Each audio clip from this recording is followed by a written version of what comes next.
Magandang oras mga kababayan, mga ka-Golden Boy. Meron tayong balikan dito na nangyayari noong 2017. Merong Senate hearing led by Senator Trillanes noon. Pero walang naniniwala. Kaya atin binalikan ito, video courtesy ng Sa Iyong Araw. Atin panoorin. Malaking ebidensya inilabas na pulong leader daw umano ng Davao Group Syndicate. Sa Davao Group siya, is that? Yes, Davao. Okay, Davao Group. Si Paulo. Paulo. Paulo Duterte. Paulo Duterte. Okay. Kaibigan, nakakalungkot ito. Kung ito ay totoo. Ang tanong, totoo ba? Halika, ating itong pag-usapan, mga kaibigan. Sa kusudian ng Kamara, ang dating customs fixer na si Mark Taguba na dawit sa 6.4 billion pesos na Shabu shipment noong 2017. Nakilala ng publiko si dating Bureau of Customs fixer Mark Taguba sa pagsalang niya sa Senate hearing noong 2017. Kaugnay yan ng pagkakadawit niya sa 6.4 billion pesos na kargamento ng Shabu. Ganito na si Taguba ngayon. Emosyonal siyang humarap sa House Quad Committee higit isang linggo lang mula nang masintensyahan ng habang buhay na pagkakakulong kaugnay ng illegal na shipment. Sinatulang guilty na may sentensyang hanggang 40 taong pagkakakulong si customs broker Mark Taguba at 3 iba pa.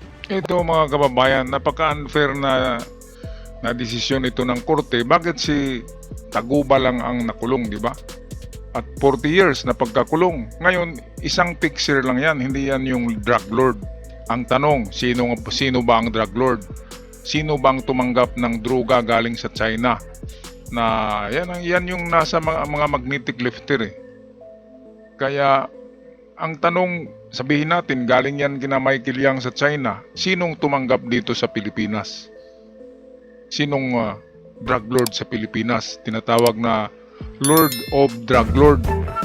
Diba? Ayon kay Trillanes, walang iba kundi si Pulong, Duterte pa rin. Mga Duterte. Kaya nga tinatawag na Davao Mafia Boys. Hindi ako ang nagsabi niya na si Trillanes.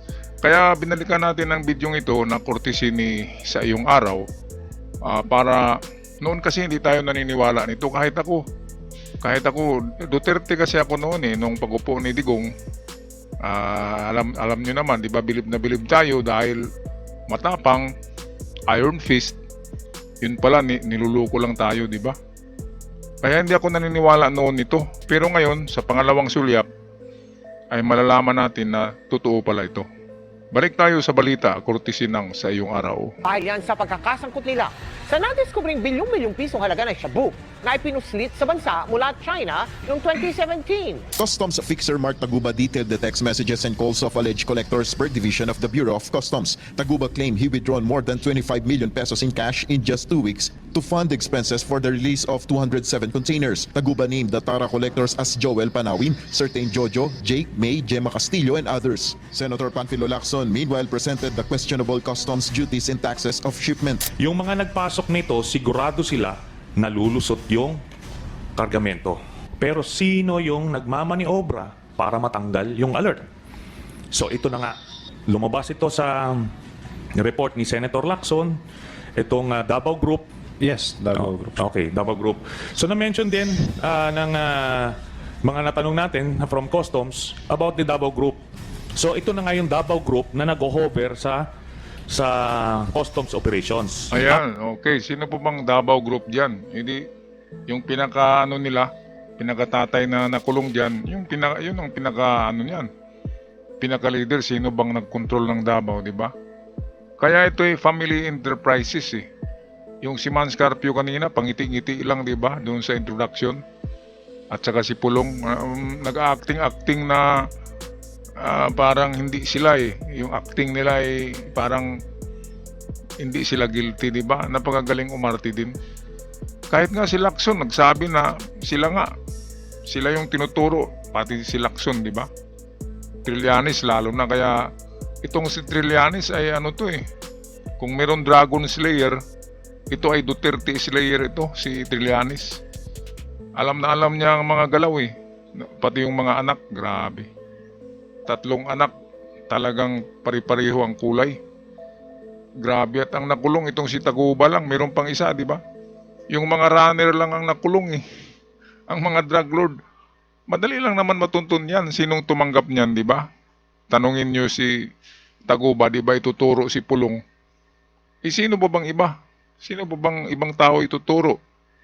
Yun na nga yun, di ba? Kasi runner lang si Tagubay. Alam niya kung sino ang mastermind niyan. Kaya kung ituro, ayaw pa rin maniwala ng mga senador na si Pulong dahil takot sila kay Digong. Pero sa panahon na ito, hindi na. Kapag ituro yan, kapag ipatawag yan sa Senado muli, si Pulong, sigurado hindi na yan sisipot.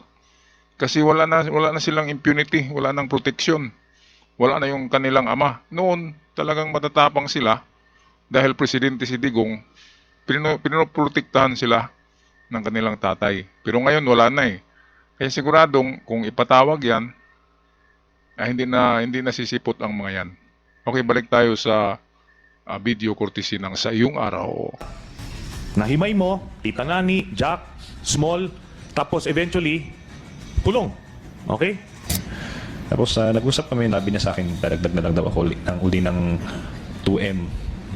Tapos tatawagan daw niya kung kailan ako babalik. Tapos hindi naman nila ako tinawagan. Tapos nagtuloy-tuloy naman yung transaksyon kahit hindi nangyari yon. So yung 2 million, hindi mo binigay na yan? Nagbigay pa rin ako sa kanila. Kanino? Kanino mapupunta yan? Ang sinasabi nila is para daw kay Pulong yun. Kay Pulong. Sino yung Pulong? Again, just for the record. Pulong is si Paulo Duterte. Paulo Duterte. Ayan, Okay. ayan. But sana kung ginawa ko talaga eh. Ang hirap po talaga. Kung meron man akong kasalanan, yun po yung sa TARA system. I never denied that there is Tara. I believe there is. But saying that I'm part of it, that's really bullshit. That's really a lie. Bullshit din siya. No? Siya nga yung nasa center ng tare. Si Pulong daw Ayan. ang nagsimula ng Davao Group Syndicate. Malaking ebidensya. Lumabas na may naglalakihang shipment sa customs na parang hindi na kailangang salain. Pero bakit? Sino ang may kapangyarihang magpabilis sa proseso sa isang ahensyang notoryo sa kabagalan? Mula sa loob mismo ng Bureau of Customs, lumitaw ang isang tinatawag na Davao Group Syndicate. Pero teka, hindi pa yan ang pinaka-shocking. Isang fixer na si Mark Taguba ang naglabas ng ebidensyang ikinagulat ng lahat. Ayan mga kababayan, klarong-klaro na yan ha. Si Mark Taguba na mismo ang nagturo, ang runner, ang fixer sa custom kung sino ang mga boss dyan. Kaya yan ang legacy ni Digong sa mamamayang Pilipino. Yan ang legacy niya sa mga DDS. Kaya mga DDS, mamulat na kayo. Kung hindi kayo gumagamit ng droga, ay dapat lang magalit kayo sa pangluloko ni Digong, pati ng kanyang pamilya sa lahat ng Pilipino.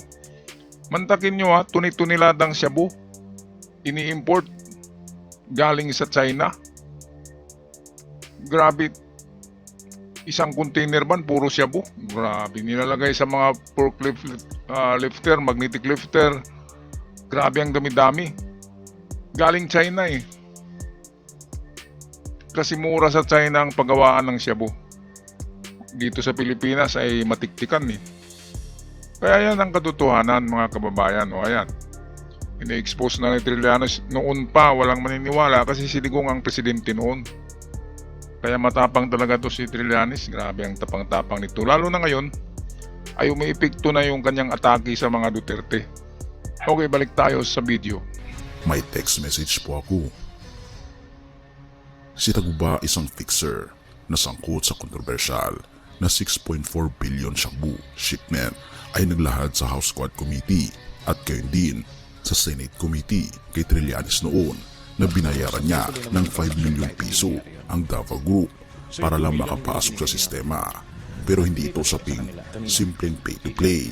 Ang mas mabigat, ang mismong pangalan na nabanggit bilang hunter ng grupo ay si Paulo Pulong Duterte. Pero paano? Bakit saan ito nagsimula? Noong panahon ni Duterte bilang Pangulo, si Faeldon ang namuno sa customs. Pero sa likod ng administratibong liderato, may mas makapangyarihang anino, ang Davao Group, na may koneksyon daw umano kay Pulong. At dito na umikot ang lahat ng transaksyon. Kung gusto mong makalabas ang container mo, simple lang, magbayad ka. Kung hindi ka sasali sa amin, hindi ka makakatransak sa customs. Ito ang sinabi ng grupo kay Taguba at dahil sa harassment at walang basehang pagkinto ng shipments Napilit yan siyang pumasok sa sistema. Pero teka lang, bakit siya pa ang nakulong? Taguba, ako ang fall guy nila. Tama. Isang babae daw ang kontak niya, si Tita Nani, na may koneksyon kina Councilor Small Tabelara at iba pang miyembro ng grupo. Nagkita sila, nagbayaran, pero hindi niya nakilala daw si Pulong ng personal. Pero ang pera, naibigay. At ang ebidensya, isang text message. Mga pangalan, detalye ng meeting. Sa bawat container, 170,000 ang grease money. Sa isang linggo, 100 containers ang pinapadaan ni Taguba. Sus, grabe no. Sa isang linggo, 100 ka containers ang pumapasok na droga sa Pilipinas. Kaya yung mga drugista na gumagamit yan din yung pinagbabaril eh. Grabe no ang negosyo. Grabe. Yung ginagamit na shabu ay galing din sa kanila. Tapos kapag nahuli ka nagsashabu, pinuputukan ka. Tinutukhang. Grabe naman na ano yan.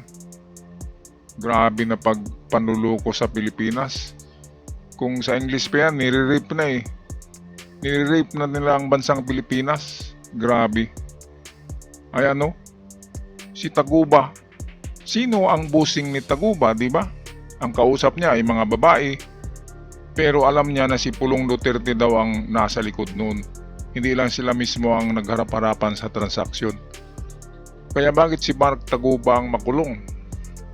Kung makulong man yan, dapat ano lang, di ba? Hindi yung 40 years imprisonment. Kasi runner lang siya eh. Ang hanapin, madali lang hanapin yung nag-text sa kanya eh. Alam yan ng NBI kung paano hanapin yun na numero. Matuntun yun. Kaya kung tuntunin yun, ganun pa rin. Doon pa rin yun sa mga Duterte na mga cellphone number. Papunta Davao pa rin. Kaya ito, sana maipatawag to sa Senado muli. Ito sila Pulong. Di ba kasi si Pulong ay, ano ba yan, congressman yata yan, di ba? Pwedeng ipatawag yan sa kongreso eh. Kasi wala na yung tatay nila, wala nang manggugulo. Wala na gaano silang power ngayon. Ngayon ang time na tama talaga na habulin na sila ngayon at maparusahan. Grabe mga kababayan. No, ngayon naniniwala na kayo na na talagang guilty ang mga ito. Noon hindi tayo naniniwala kasi bilib na bilib tayo kay Digong sa kanyang mga antics na tinatawag na mga antics. Yung nagtapang-tapangan, ano daw ng Pilipinas, mahal niya, di ba? Lilipulin daw niya ang masasama. Yun pala sila yung masasama.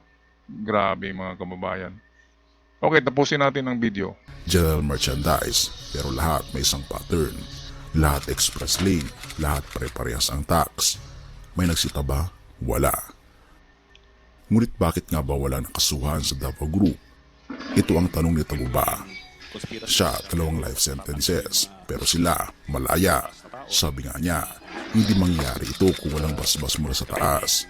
Kaya ngayon, tayo ang may tanong, kung totoo nga ang sinasabi na Taguba, nasaan ang hustisya? Ayan ang sinabi ko. Sino ang dyan, di ba? Ang nagpasimuno, sino ang leader, sino ang drug lord? Itinuturo nga ni Taguba ang basbas sa itaas eh. Sinong nasa itaas? Sinong nasa itaas ng lahat dito sa Pilipinas sa panahon ni Digong, di ba?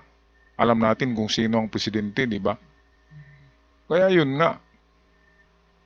Yun ang hindi maganda dahil hindi nakulong ang mga utak diyan, ang mastermind.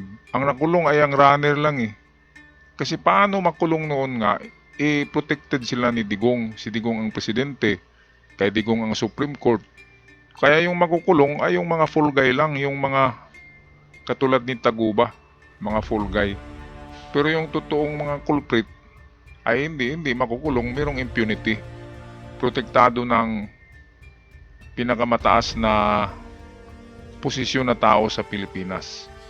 Okay, so meron tayong panghuling slice ng video dito atin balikan.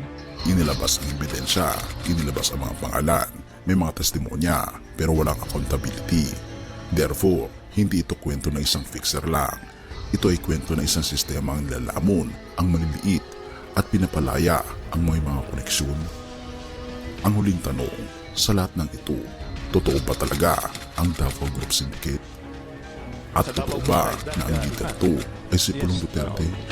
Ito ang ang sagot sa tanong na yan.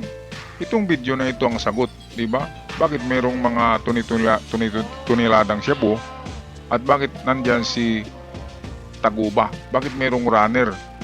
Yung cellphone niya ang pinaka-ebidensya nasa cellphone niya ang mga transaksyon. Kaya dapat na cellphone yun ay iniwan yun kay Trillanes, di ba? Para magamit ngayong susunod kung ipapatawag yang si Pulong. Kaya si Pulong daw ngayon nagtatago na Alam ni Pulong na titirahin talaga siya ni Trillanes. Alright, ako'y magpaalam ng mga kababayan. Pag-i-comment na lang sa ating comment section at sa mga bago pa lamang sa ating channel nakabisita, huwag kalimutan mag-subscribe para palagi tayong updated at malaking tulong sa akin at sa ating mga kababayan. Hanggang sa muli, paalam at ingat ang lahat.